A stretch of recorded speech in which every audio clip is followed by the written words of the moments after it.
Welcome to Vibrant Voices. I'm your host, Charles Aline. On today's episode, we have filmmaker Liliana Molina. Okay, everyone, welcome to the show. This is Vibrant Voices. Today we have a special director from the movie Anaranca, and I'm going to let her introduce herself. I know I probably butchered her name of her movie, and so I'm going to let her talk about her movie, introduce herself. Okay, welcome to the show. Thank you so much, Charles, for having me. My name is Liliana Molina. I'm a Puerto Rican director, writer, producer, and slash script supervisor in Hollywood. And I just starting to direct because I thought it was the best thing to do after 30 years plus in the business. Okay, 30 years plus, and that's a long time to be in the business. So, what was your inspiration to becoming a director? Did you have anything that influenced you before you started your first directorial debut? Like, what were some of the people that inspire you to get you to this point? I think since I know that I exist, I love film. I mean, my dad used to have his office right in front of a movie theater. And I used to sneak in because back in the day there was somebody actually that like the ticket holder guy that he would know, he knew me. So he would sneak me in and I would watch movies that I was not supposed to be watching at probably 11, 12 years old. But I was just, for me, I would go and I watch 2 and 3 movies. I would just disappear in the world of movies. Then later on, when I was in college, I saw a movie that really touched me called El Norte. And I was studying, like psychology and communications, but it didn't cross my mind I was going to end it working with that director, Gregory Nava, like 15 years later on Selena. So for me, it was a full circle. And then after that, movies like Boys in the Hood. I love John Singleton. And again, I ended working for, I would say, 12 years with John Singleton as his personal script supervisor. And the same thing happened when I watched Precious, and I ended working years later with Lee Daniels. So everything, it's been like a full circle for me. And I've been very, very lucky to work with these amazing directors. Okay, great. Let's go back for a quick minute. You talked about, when you were 12 years old, sneaking into the movies. Was this all in Puerto Rico? Were you raised in Puerto Rico? I was born and raised in Puerto Rico.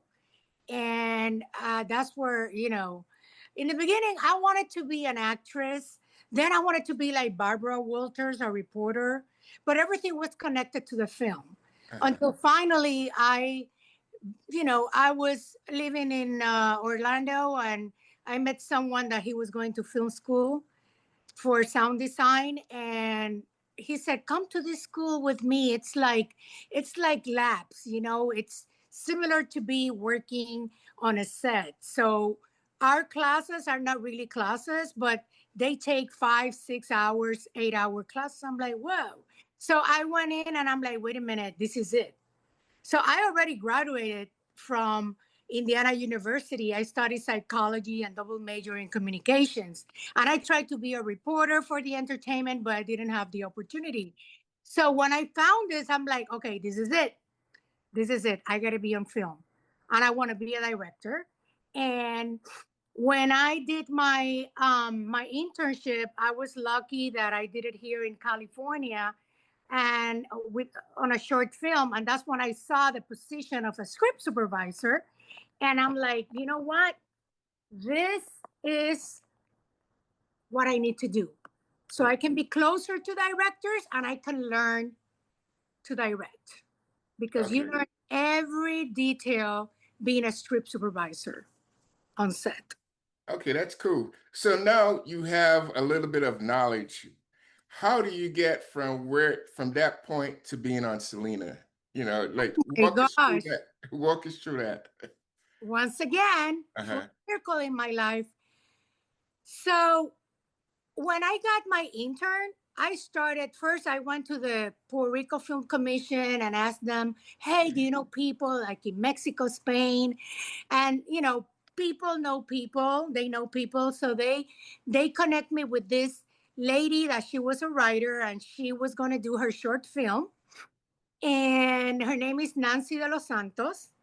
And I called her on the phone. My English was very broken at the time. I'm like, "Hi, my name is Liliana Molina, blah, blah, blah." At this day, she said that she never understood what I was saying. And hey, yeah, come over. So I came to work for free on her short here in California.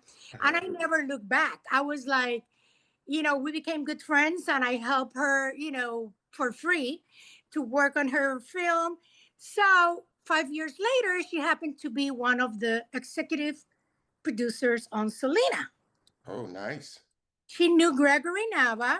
She introduced me to Greg, and I did the. Everybody got paid. I remember that. But she called me. She said, "You're not gonna get paid, but I need you to be here on the screen test." So Jennifer Lopez was there and other actresses. So I worked on that, and Gregory Nava looked at me, but he didn't realize who I was yet. So I did that for free, but then she called me and she said, "Greg, they're gonna hire somebody from Texas. They're not gonna hire anybody from LA." So I was bummed.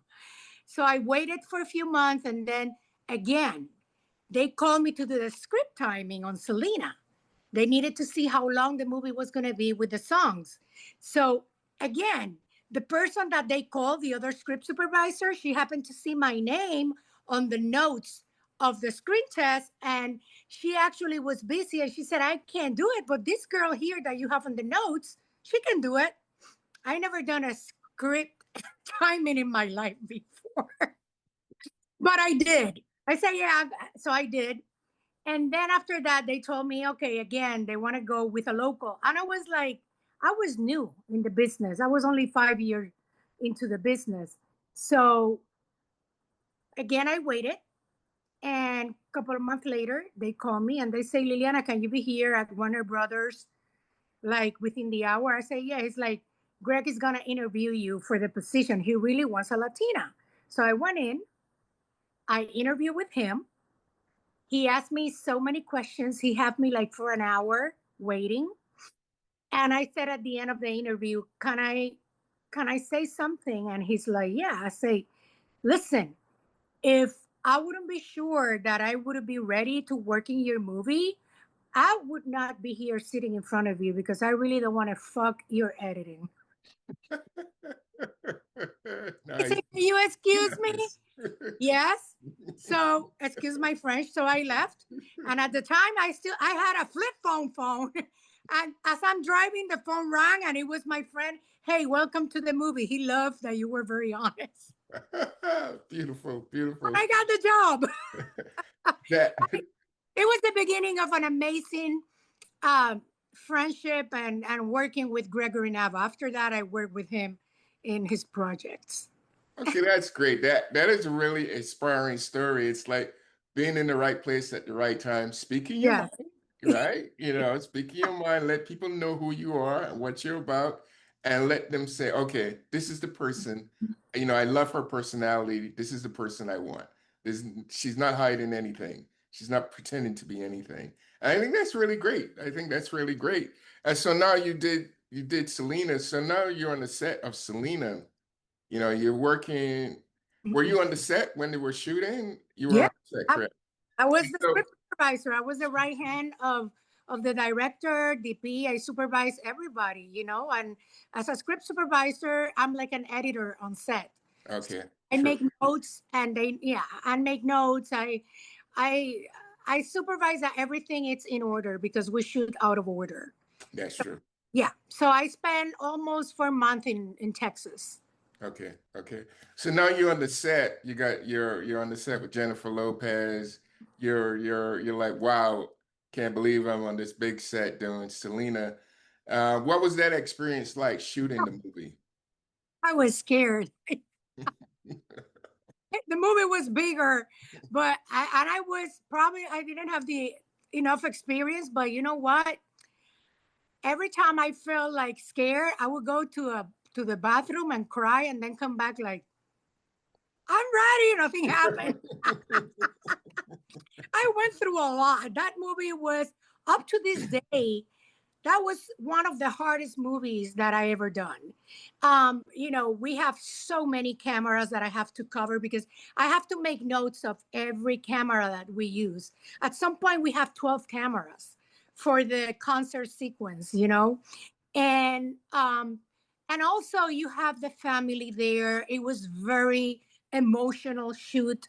you know you have the big studio on top of the director, that it's like the biggest Latino movie at the time ever, with the budget. So it was a lot of pressure for everybody, but at the same time, the Latinos, thanks to that movie, a lot of Latinos like me, we joined the unions. We became legit in Hollywood, and it was an amazing experience. We worked 6 days a week.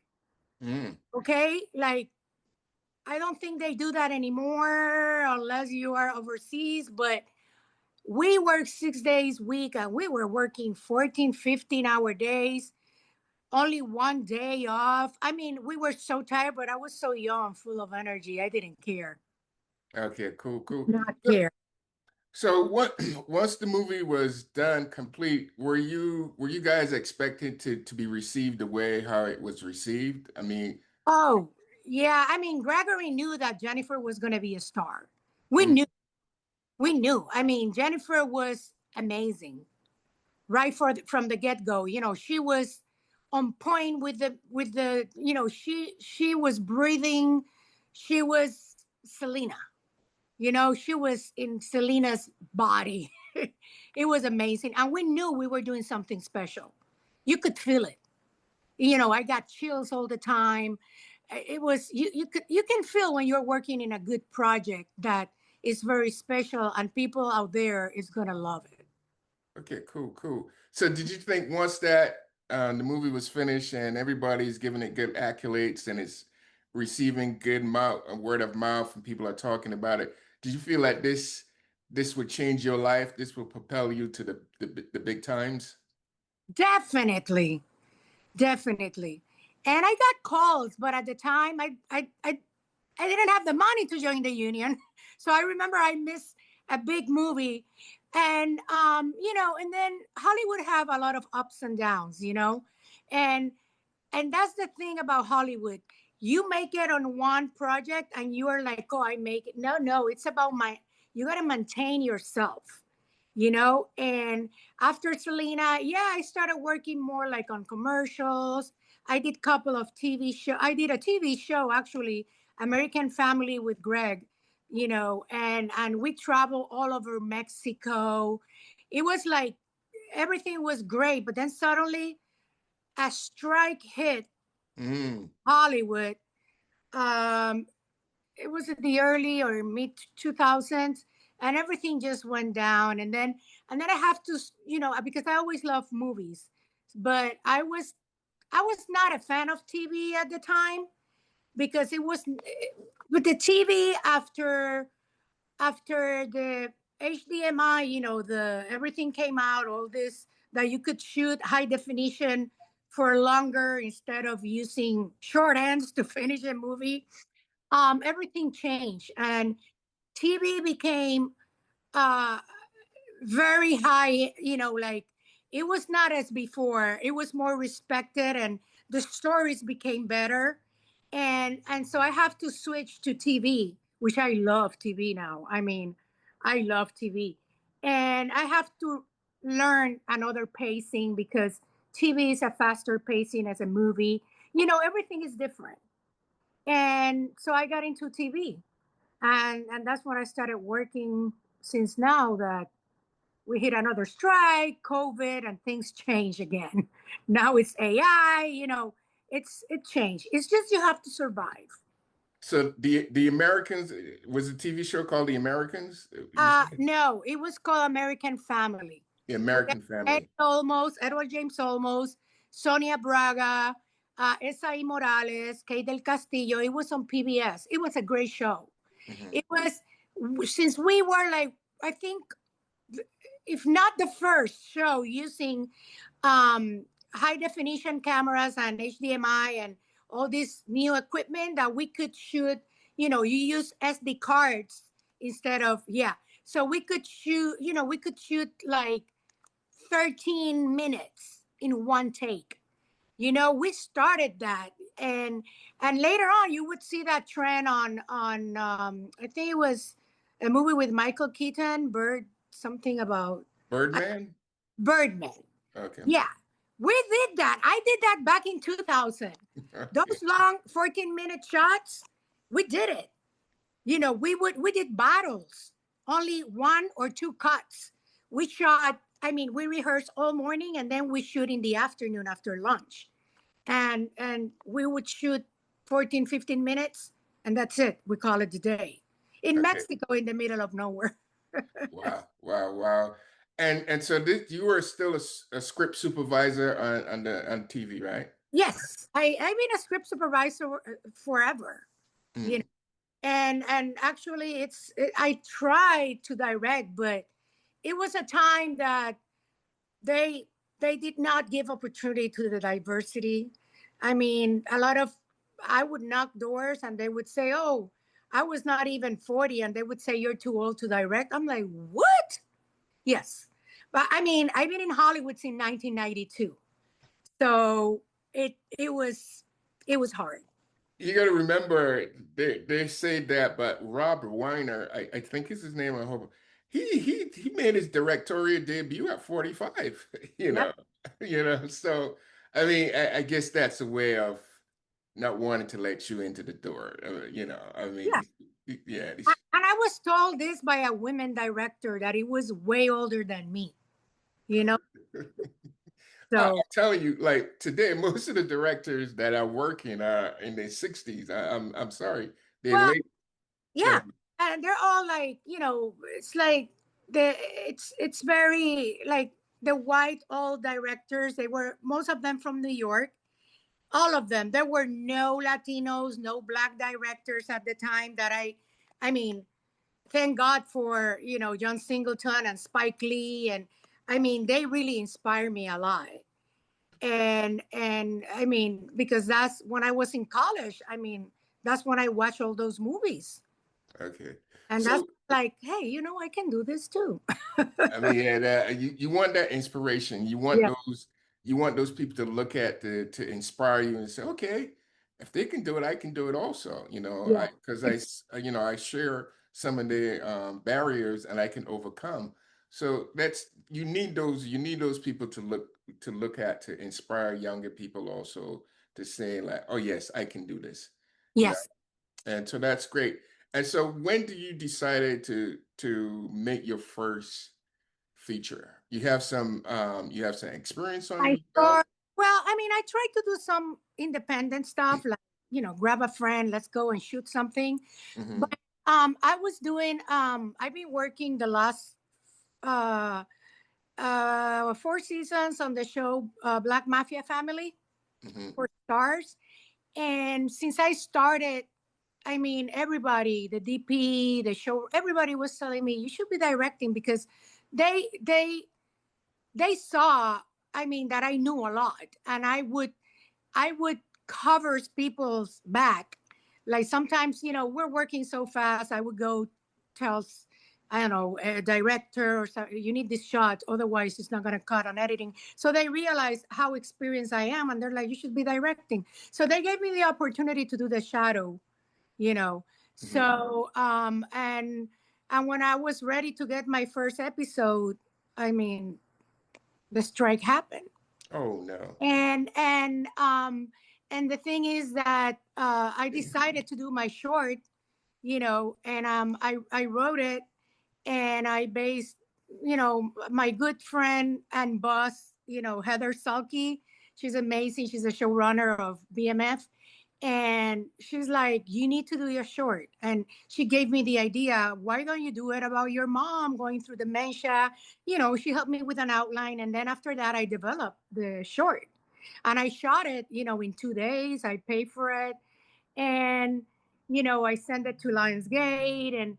But something happened that is called uh, the strike and the current administration, that sadly now we have lost all these diversity programs. Yeah, which Before is the pandemic, and before the strike, everything was different. And now we live in a different world, and that's the reality. it's so unfortunate that people have a very misconception of diversity. I mean, all diversity is not, you're not hiring people without talent. You're hiring people with tremendous talent that would not get an opportunity. Exactly. And so they don't seem to understand that. I mean, unfortunately, they sort of changed the narrative to make it seem that people who are not deserving of an opportunity are getting opportunities, but that's not true, because take your case. Mm-hmm. You have a lot of experience. Yes. You have SELENA on your belt. I mean, you have a lot of stuff that Great you've done. directors. I work with the best African American directors, Mexican directors. They help me. I owe my career to them. People like Gregory Nava, like John Singleton, Lee Daniels. I work with Chris Weitz, is amazing. All these directors. I work with Ava Duvernay. I work with on a show with Issa Rae. I mean, thanks to them, I'm still standing in this business. Yeah, I mean, it's a shame. It's a shame Yeah, that people don't have the real understanding of diversity, that yeah, we're trying to make America better. exactly. You Yeah, know, I don't want yeah, to get into politics, but you know yeah, what? We have to mention it because that's the reality. Before, it was like they need to, oh, the quota. We need to fill this in. Okay, let's do diversity, but they don't look like the people that we've been in the business for so long. We know the craft. It's time for us to move up too. They just maintain us below the line. And then I understand the new generation. Um, I mean, we have to teach them. But the new generation was to jump ahead because and because they're young, they give them chances. And then people like me, I have to cover them on set. If they go to set, they don't know nothing. And I'm sorry to say it, but I'm a team player. And of course, I'm going to help that person. I'm gladly going to help. But then where is their respect for us? The studio don't respect us sometimes. They don't care. They just want you to see you stay doing that job, and let's just give the career. I mean, literally, they're giving the career to the new generation in their hands, and the OGs we have to cover for them. And then, I mean, I don't want to sound like a hater, but it's the reality. The studio and shows needs to look around. Sometimes grips knows more than a director, and they've been doing this, electric. Even a makeup artist that been in the business know about lighting. We know, we know. Hire us.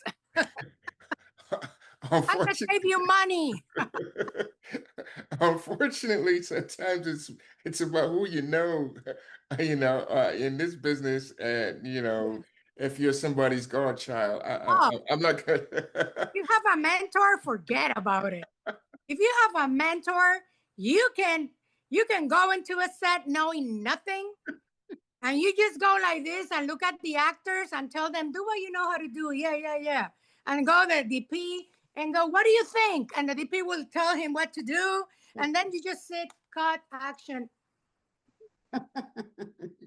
Unfortunately, unfortunately, everything you said is true, because I'm a living experience of. I hope I don't get burned on the. No, no, no. I don't think so, because most people know it to be true. That's the whole thing. You're not saying anything that all of us don't already know, right? So that's what's good about this. Everybody already knows that, so nobody can get offended by it. So which I is know. good.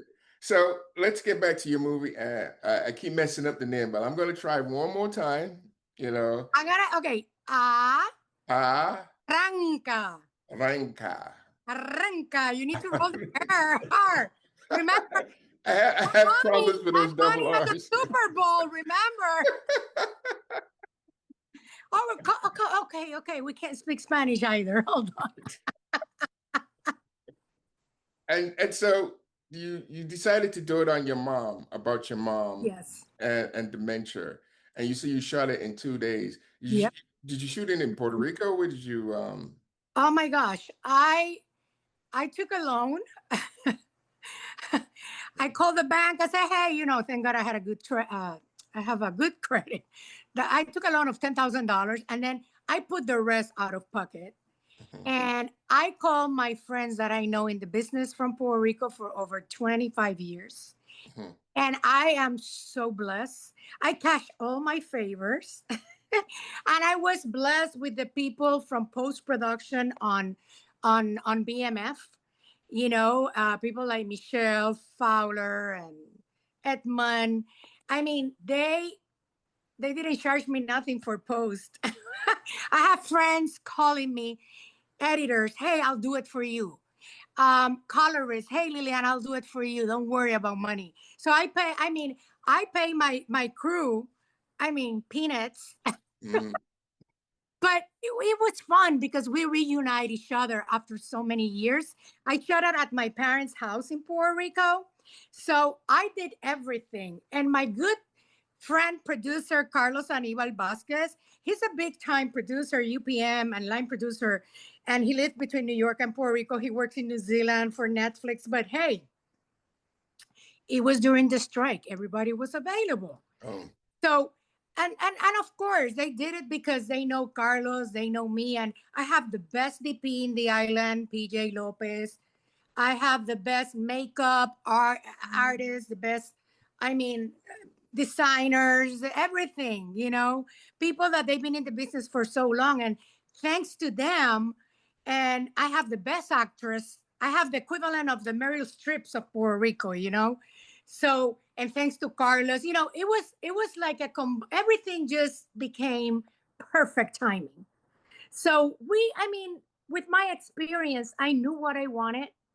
I knew exactly, in my mind, I knew that I have to shoot and put and write the script according to what I have.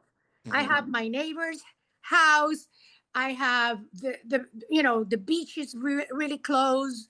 I use everything, and it was like my brain acted like a computer. Like it suddenly, some archives that are way behind in my brain, they open up and I knew the answer of everything. And I realized, wait a minute, I have all this information that I've been learning for the last 30 years. And everything, I knew everything, what I wanted. The shots, what cameras I needed. So, and everybody was so amazing. And they followed my vision and it became to life perfect. It's like, it was perfect. Cool. So now you have the film done and you start, you send it out to Lionsgate, but at the time, the whole diversity, but we're not going to touch that again. Did you make a plan now to send it out to different festivals? And what was the reception? Let's say when you screen it first, what was the reception to the film? Well, I did it, and actually I did 2 cuts, and my cut was kind of a little bit more commercial, not commercial, but kind of action thingy, because if it would be only for festival, believe me, I would make another cut, like different. Okay. I would have probably a different ending, and but that's what I could afford, and my friends only 1 cut. So I sent it to Lionsgate and I say, you know what? I'm gonna send it to festivals. I don't care. This is a festival cut. But and I didn't know how expensive festivals were. I spent so much money of my money, and I started on festivals, and then I'm like, you know what? I gotta promote myself. And I don't see this as a loss. I see this as a win, because over the summer I won in Spain, in Catalonia, best international film. And the people that I met are like the best actors from Spain that you see every day on movies and Netflix. So I make those connections. People that they told me, I'll work with you like in a minute. Like, so, and not only that, I make friends. I don't care if I'm gonna compete or I have another film. I'll go and support that festival next year again. Like Infecta. I went to Latino film festivals in Chicago and New York, which I enjoy. And the people that you meet, it's amazing. And it's like it's everything. It's you learn so much from other filmmakers too. And these are people that are struggling like you, and everybody have a vision. So, and then you can create with these people because we're all artistic, and we all want the same thing. Yeah, there's plenty of room for everyone. I mean, Yeah. let me ask you a question. So you send it out to festivals. Are you trying to use it as a way of maybe getting, what is your opinion about saying, getting management? Like, Yeah, I have a manager already. Mm. They sign me, but I mean, and I have and she's, believe me, she's trying to get my foot there. But it's Hollywood is not what it was Hollywood even before the pandemic. Pandemia en español, in Spanish. Hollywood changed a lot. I mean, and maybe if I would have done my film back in 2017, 18, I would have been working as a director right away, you know? And it's funny because I just went to a Latino summit a couple of weeks ago at the DGA, and they were talking about that. Before the pandemic, and there were so many programs, so many like shadowing programs in the different networks, and every show they always have a slot for a minority or maybe two slots. Now, now usually the showrunner or the writers, they start directing and they do the whole season. And now, before we used to shoot 22, 23 episodes on big shows. Now you just have 8 episodes or 9 episodes. So everything changed. It's harder now to get a job as a director, to start. But I mean, I'm going to keep trying. I don't care. Do you think it's because of the streaming service that everything is so tight? Definitely. I'm telling you, the world, everything, the streaming service, everything is available for everyone from the house, from your house. And it just, people like, and it's funny because what I realized too, people like limited series now. People don't even like, and you know what? This is because you have TikTok and Instagram. What do you do all day? You scroll and you're laughing on a minute video or 20 seconds video. That's why now verticals are in, because people, your span for, I mean, you cannot, even me, sometimes it takes me time to sit down and watch a whole movie now, because you are looking at these short things all the time, because now I actually like limited series because I don't know if I have the patience to be waiting for a month or a year for the next episode. You know what I mean? So everything changed, and we're part of the whole thing. It's the future, sadly. So you're saying that like TikTok, Facebook, Yeah, Instagram condition us to have a short attention span. exactly. That's exactly what I'm referring. Yep. Uh, And that's why everybody is doing the verticals. Well, the Chinese verticals, and they're like, the quality is garbage most of yes, yes, yes. but people watch it. And it's making millions of dollars, Exactly. You're Yeah, right. yeah. call me for a vertical. I'll direct it, But then you have and then they're cheap. And then they Yes. hire students out fresh of college. They get the product and they make a lot of money. And everything comes down to money. Exactly. Exactly. It comes down to Exactly. money. Exactly. That's how it is. And that's why they go and they shoot in Mexico, because there's no unions there, and they hire people cheap. And they can get away with things that they won't get away here, because we believe on safety first. Sometimes you Hmm. go to another country and they don't follow the rules when it comes to safety. And so there's a lot of things. They're just cutting. It's All just right. all about money, and it's sad because thank God for the independent film. Thank God, because I mean, everybody else, they just want, it's all about money. Sometimes you have people that they go to set, they're like the suits, and they open their mouth and you're like, they don't know anything about film. Okay. Nothing. Let me ask you this question then.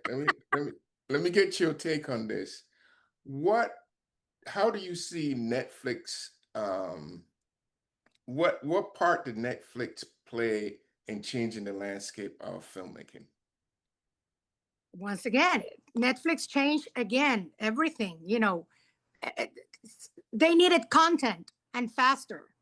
And during the pandemic, it became like they needed to anything cheap. So that's what, what I mean? That's what started to shoot so many like short like episodes, and cheap, and the quality, and it sells.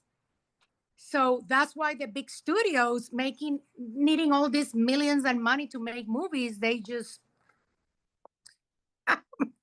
went down. you So know how you can shoot a show, and even YouTube, and become famous, and you use your phone cheap. That's true. That's true. The aesthetics has changed a lot. It's not the days of the 70s where you remember somebody like Martin Scorsese, Ah, Godfather, and then when you had Steven Spielberg doing like yeah, Jaws and different things. I mean, it's a whole different world yeah. back then. Do you see it going back to any time soon? Do you see, or this is the future and we're not going back? We're not going back to I mean, we're gonna go back, but we're gonna go back different, and you have to adapt. It's like when I started as a script supervisor, I was pen and paper, and I would have that big script, heavy, carrying it on set. Yeah. And now I use my iPad.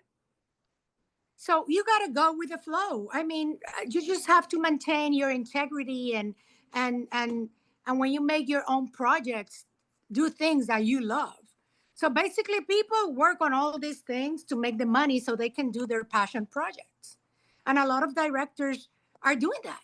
A lot of famous directors, they don't like to be directing sometimes some stuff, but they do it because it's going to give them the money to direct their own passion project. Okay, cool, cool. You Do know? you do you feel that you might get an opportunity to maybe because you talked about was it Black Mafia family? Yeah. Well, So you I had mean, an opportunity. Go well, ahead. I mean, we're supposed to do season 5. We're still waiting. It would be the last season. We don't know. But if it's not there, I mean, I'm open to direct anywhere except porn. Sorry. I hear you. I hear I like quality. No. I hear you. I hear you. I mean, things are gonna open up. I mean, I gotta maintain. I gotta be realistic. I have to pay my bills, so I have to work as a script supervisor, which I'm already known. But then, I mean, I'm gonna keep pushing, and I know it's gonna happen at some point. I think we will bounce back. I don't know, because I survived the early 2000s, but now it's different because of everything change. I mean, it's, but I'm hopefully we bounce back, and we keep pushing and doing what we love. And I hope with this incentive they bring back shows back to California and the United States, because it's sad everybody's leaving. Oh yeah, You know, because of tax breaks, tax yeah. credits differently, and And it's all about money. And sometimes, I'm not happy because we supported producers, actors during their strikes, and they took the jobs overseas. yeah, They well, forgot about us. yeah, I know California, the governor just Yeah. signed, was it 700 million? Oh yes, he's trying. Gavin Newsom, he's trying. Yeah, I hope. Yeah. We're trying. I love California. I mean, I sorry, I work anywhere. Hmm. I work a lot in Atlanta the last 10 years. I love to work there. Even Atlanta is suffering. A lot of friends of mine, they're losing their business. I think Marvel took the studios. It's To empty. London. It's deserted to London. And I think Yeah. something in Germany too. They're taking everything away. They just want cheap labor. Yeah, tax breaks and No, and no unions. yeah, and no unions. No unions. They don't care. Yeah, Everybody's replaceable in this business. Oh, we lose. Oh, he died doing a stunt. It's okay. Let's call this other guy. oh my God. Yeah, but that's the business. Oh, she was the amazing DP. Oh, she got. Oh, okay. Let's call this. Okay, let's do a moment of silence for 2 days. But then, boom. Everybody's replaceable. Yeah, I mean, they tell you it's a business. It's not personal. Business. Yeah, it's not personal. It's a But business. we love it. Exactly. I love the business. I am just mentioning the good things and the bad things and on my experience of more than 30 years. Yeah, that's cool. Do you see yourself maybe trying to raise some money on your own to do your passion project? Oh, definitely. Mm-hmm. Definitely. I got to write, but I got to do Arranca the movie or the TV series. People are asking for it. Oh, So you might turn your short into a feature? Yes. If it's not a feature, it will be a TV series. But that's right now. I'm working on to shape the the whole idea. Okay. All right, so I want to thank you for coming on the show, and it was really great talking to you. I look forward to hear like really great things and seeing your movie. Again, let's walk through it one more time with me. Arranca. Arranca. Sorry for the controversial interview. I hope I get jobs after this. I hope so. But I mean, it was very good. It was very light, So I mean, it is a reality, and the young, I want the people who watch your podcast and the kids to know. I mean, you can make it in Hollywood, but you have to push. And now it's harder. It's easier for the young people.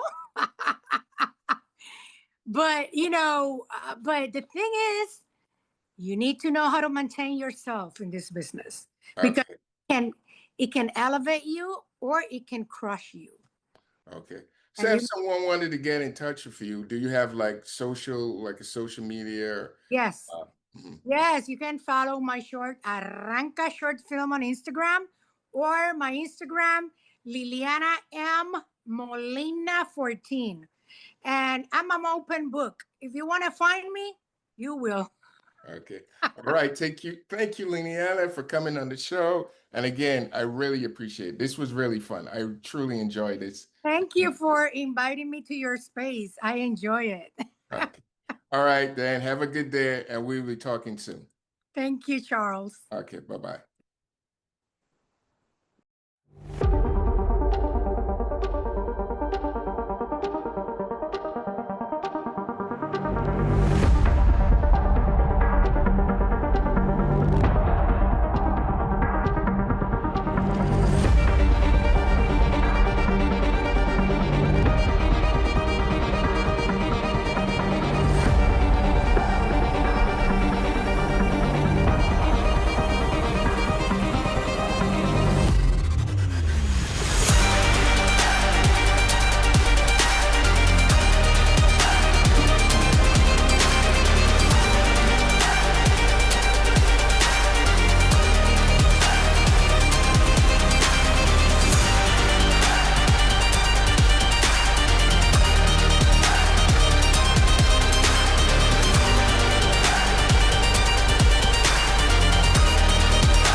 Thank you for listening to this podcast.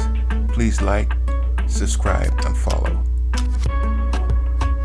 This podcast has been brought to you by All Vision Caribbean Latino Film Festival 2026 edition. Submit your films now on Film Freeway.